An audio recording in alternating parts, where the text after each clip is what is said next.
This week in lab, you're going to be doing chemical reactions. You're going to do actually two different parts to this lab. Part one is an exploration of different kinds of chemical reactions, and they're going to be carried out underneath the fume hoods spread out in the lab room. Here, for example, is experiment one, set up a reaction involving lead nitrate and sodium iodide. So you're going to bring around your test tube rack with some test tubes, and you're directed here to first put in about a milliliter of one of the two reagents. These are all qualitative amounts, so don't spend a lot of time trying to measure out that milliliter. About that much is fine. And the focus here is on observing those four indicators of chemical change. You remember evolution of heat and light, production of a gas, the formation of a solid precipitate, dramatic unexpected color changes. And so as I add that second reagent, you can easily see a dramatic unexpected color change to yellow. And if you look carefully, you can see that the test tube is now completely opaque, indicating the presence of large amounts of solid. In this case, it is the solid lead iodide, which is not soluble in water, and it precipitates out. So we have both dramatic color change and precipitation.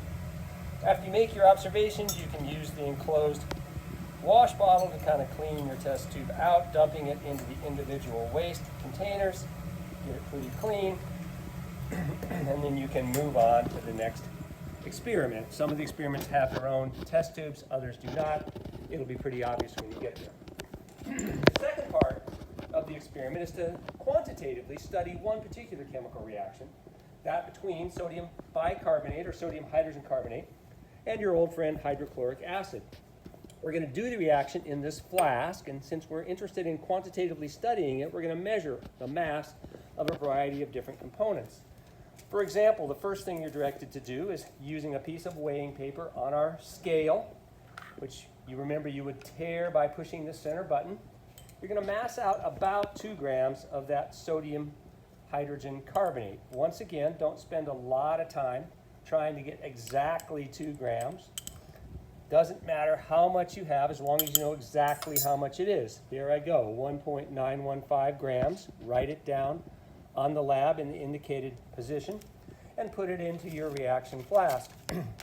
Then you're directed to measure out about 25 milliliters of hydrochloric acid, but since we're studying mass, we need to approach it according to the rules that you sort of learned back when you did lab number 1. We're going to first take the mass of an empty 25 milliliter graduated cylinder. You can see there 49.844 grams recorded on your lab. And then you're going to add about 25 milliliters of hydrochloric acid. Again, the exact amount doesn't matter as long as you mass it out. So notice I don't bother taking the volume, and I just put it back on the scale. 74.443, write that number down. By subtracting the empty flask from the flask with the acid, you'll know the mass of the hydrochloric acid. The other thing that I didn't do that I should have done before I started is take the mass of this empty flask, because when we're all done, we're obviously going to have to weigh the whole mess, and we have to know what the empty flask weighed as well. But in any event, now that we're ready to go, I'm going to start the reaction by carefully adding the acid to the sodium hydrogen carbonate. Note that gas is evolved. It's carbon dioxide, as explained to you in the lab procedure itself. I'm adding it slowly so it doesn't spit out an awful lot of liquid as the gas is produced. And I'm going to allow a couple of minutes for that reaction to go to completion. One of the problems with this reaction is that carbon dioxide, the gas that's produced, is pretty soluble in water.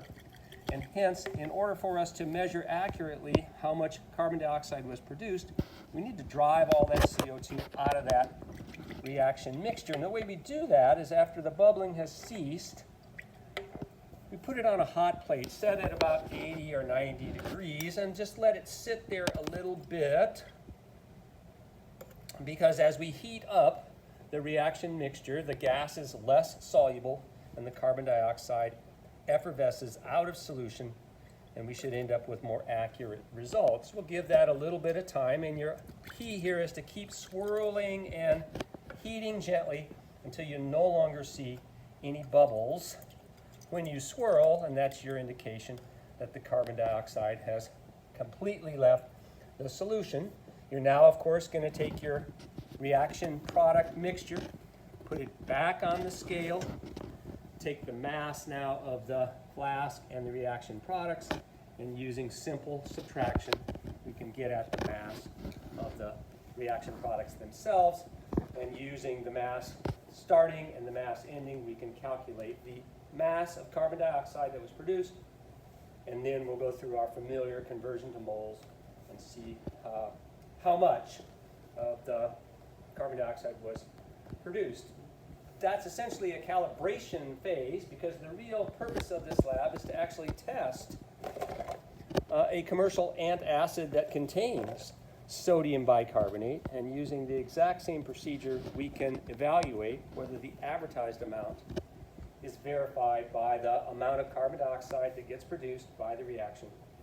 And this is one of the ways that we can test claims by using the stoichiometry, the quantitative study of this particular chemical reaction. Have fun with it.